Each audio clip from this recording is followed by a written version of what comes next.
SNK are truly a bastion of gaming history, one of the major pillars of the gaming scene in the 90s thanks to their exceptional arcade output. Many people seem to forget that they had a much longer history, way before the Neo Geo was even a twinkle in their eye.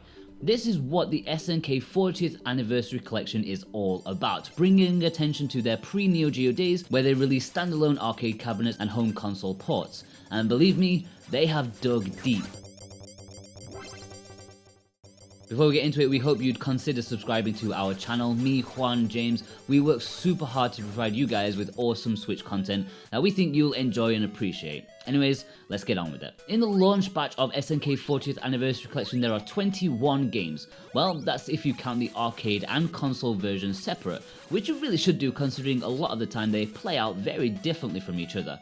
If you're talking about actual titles, then you only get about 13 out of the box, which doesn't sound like much in a collection. In reality though, it's not that bad. It's somewhere between the 50 Mega Drive games that's coming out in December and the meager 4 games found on each volume of the Psycho collection. If you'll forgive the listing here, they are Alpha Mission Console and Arcade, Athena Console Arcade, Crystalis Console, Ikari Warriors Console Arcade, Ikari Warriors 2 Console Arcade, Ikari Warriors 3 Console Arcade, Guerrilla War Console Arcade, POW Console Arcade, Prehistoric Isle Arcade, Psycho Soldier Arcade, Street Smart Arcade, TNK 3 Console Arcade, well, kind of, they're separate games but they're so similar, but anyways, and Vanguard Arcade. That's still an impressive lineup of games all things considered. Unlike the said Mega Drive collection, these are not often seen around these days, with this collection possibly leading to the best and maybe only chance of you getting to experience them. There's some really old stuff here, and the 40th anniversary name is not messing around.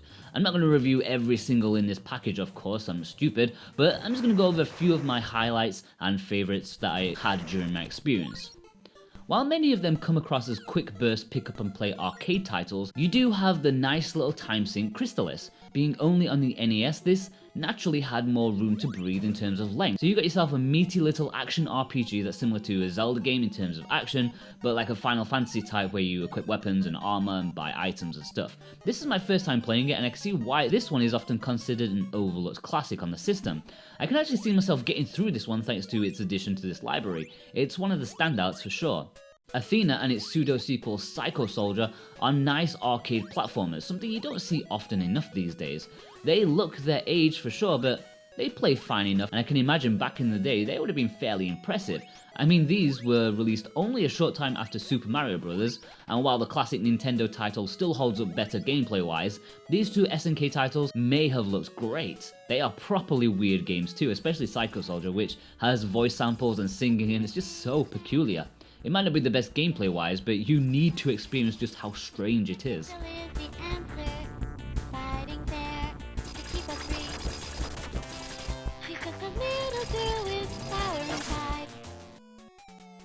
Ikari Warriors is what Ikari Warriors is, heavily represented in this package with 6 games if you count console and arcade versions separately. I do hope you like the vertical scrolling action games. In all honesty, I am having flashbacks to watching Angry Video Game Nerd episode on Ikari Warriors, which really does paint the game in a bad light. Maybe overly harsh, but it does nail the repetition aspect. The second and third entry are different takes on the same genre though, and it's interesting to see the evolution, even if they're not the most exciting game in the world these days. The one game I was most excited about was Prehistoric Isle, which is a scrolling shmup, and if you know me, you know I like a good retro shmup. This is a fun take on the genre, as you have a little module that you can rotate around you, which at different angles will do different things. It's hectic as you'd expect from an arcade-only title, but it's one of the highlights for me. One interesting thing to note is that a good few of these games back in the day had rotary controls where you could walk one way and then aim your gun another way. Obviously the Switch doesn't have the same mechanism as the old arcade cabinet, so they've had to rework them into a twin-stick control scheme using both analog sticks and the ZR button to fire. It's not ideal as the games themselves weren't designed with full analog movement, so your character's aim often snaps into the 8 set positions. It works well enough though considering the rudimentary nature of these types of games. The games overall are a little bit hit and miss. I enjoyed the ones that I mentioned aside from Ikari Warriors. I liked POW, an interesting beat 'em up that was fun to play, and the ultra retro Vanguard, which will truly send you back to the past.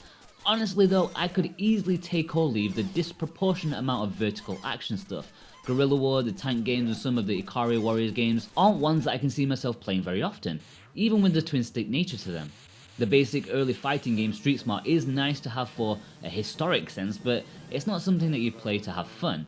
They are relics of the past, and here as a museum piece more than anything else. I can see this collection of games being far more fun if you plan on playing with other people. Playing with a close friend or relative could easily raise the enjoyment levels of even the more mediocre choices here.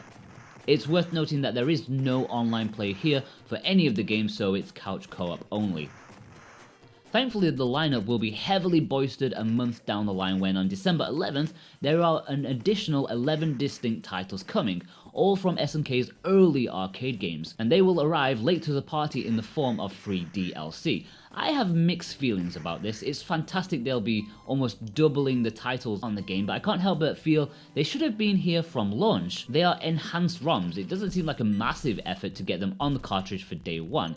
Even if they had held back the release a month, I'm sure people would have been fine waiting. I'm just thinking about 20 years from now when you want to boot up this collection, but you'll only have like half of the experience because the download service has been discontinued. Maybe not too many of you care about that, but I do, and due to the fact that they're only ROMs rather than any significant gameplay update or expansion, it just makes it harder to swallow in that sense. So as with many modern compilation titles, the odd bells and whistles are a must, and SNK pretty much following what's par for the course these days. There is the ability to save your progress any way you please, so you can leave and come back without any worries, although you do only have one save slot for each game, so that's a bit disappointing, but whatever. As this is a bunch of old school arcade and NES games, they are all naturally pretty difficult. In this collection, however, if you can't brave the game on the default settings, there are a few things you can do to help you scrape through the game. In the arcade games, you have the outright difficulty settings as well as choosing how many lives you want. This doesn't automatically make them a cakewalk, however, so you may want to make heavy use of the rewind feature. Holding L will rewind the game as much as you want. Well, as far as I can tell. I didn't fancy erasing all of my progress just to check how far back it went, but it's certainly more than enough. I did have a slight issue, probably a glitch, where a couple of times after returning from sleep mode, the game just wouldn't use the rewind feature anymore until I switched games. That was fairly annoying but fixable if I just saved and reload, and apparently there is a patch coming to fix this issue. And that's a slight theme of this package, just small little slip-ups that stop it being a quality effort. Sometimes there is a little stutter here and there in the gameplay, especially when first starting a game, and while I'm not exactly an authority on the originals, I'm sure that these weren't here. There is lots of slowdown to it at times, but this time I'm not entirely sure if it's just an accurate recreation of the original or the emulation struggling. Either way, it's fine for the most part, but not optimal. Hopefully there'll be a patch to stop early stuttering at least. In addition to the assists, I think this anniversary collection does a fine job in the little extras. There is a great music player for the songs of the games, and the little history segments are masterfully done. I love the slideshow presentation of the historic games where it takes you through aspects of the game, offering insight here and there. Never overbearing or boring, it keeps it succinct and interesting, and I felt I learned a lot going through all of the games. You get to see pamphlets, advertisings, it's really nice. I haven't played many of these recent compilation titles, but I'd be surprised if I saw anything as awesomely presented as this one. Visually, it's almost impossible to critique. I mean, how do you go about rating visuals of 30 to 40-year-old games? They're fine, I guess. In all seriousness, the presentation of this compilation is superb. I was very impressed by its slick, modern design. I love the incorporation of the classic official artwork for the games. It feels like a work of love, like it's a history they're proud of. I guess I should talk about the features when it comes to the visuals. You have a couple of filters to add scan lines for authenticity of 2 degrees. You can change the screen size to the default at its prime sharpness, where the screen is smaller to make the games look better. This is probably too small for some of you, so you can go full screen if you want. And when I say full screen, I still mean the original aspect ratio, so there's still border art on the sides, but it's much bigger than the default. You can even make retro connoisseurs jump from the cliffs by stretching the screen out if you so choose. One of the nicer touches is the ability to rotate the screen to have it vertically. Obviously you could just turn your TV around, or just be a tad more sensible and turn your Switch around instead. This way you can enjoy some of the games that were originally designed with more vertical screens rather than horizontal or square. Most of the games don't take full advantage of the Switch's length, but it's a nice option to have. The audio is great as far as I can tell. You may like or dislike the retro game music here, but I can't hear any problems with the emulation, which is the main thing. The menu music is great, so overall, there's not a whole lot to say about the audio. I like the fact there is a music player, although I'm not entirely sure if it has all the games, at least between arcade and console version. I think it just has one or the other, which is a little bit of a shame. For value, well, on the eShop, SNK 40th Anniversary Collection comes in at $39.99 on the American eShop, which for me is a bit pricier than I would have thought. When you look at similar collections, you have the upcoming Genesis Classics with 50 games for $29.99. But with that being said, there is more effort and quality gone into creating this anthology as a package. The presentation is second to none, and the detail and history, the love and determination to give a fully represented account of even the more obscure titles probably justifies that price hike. Well, if the game selection and quantity had been a little beefier, that is. Before we get into my final verdict, be sure to tell us if you're interested in this package. Is this too retro for you, or are you happy to delve into SNK's basement and play their more historic games? There's a poll above in the top right hand corner asking you about this. Also, don't forget to subscribe and like, it really helps us out so much so we can keep giving you awesome Switch content. So overall, I'm impressed with how slickly this package has been put together with love. Really something all compilations should be looking to in order to get it right. It's been a nice experience trying some of these retro titles out for the first time, even if many of them fail to hit the mark these days.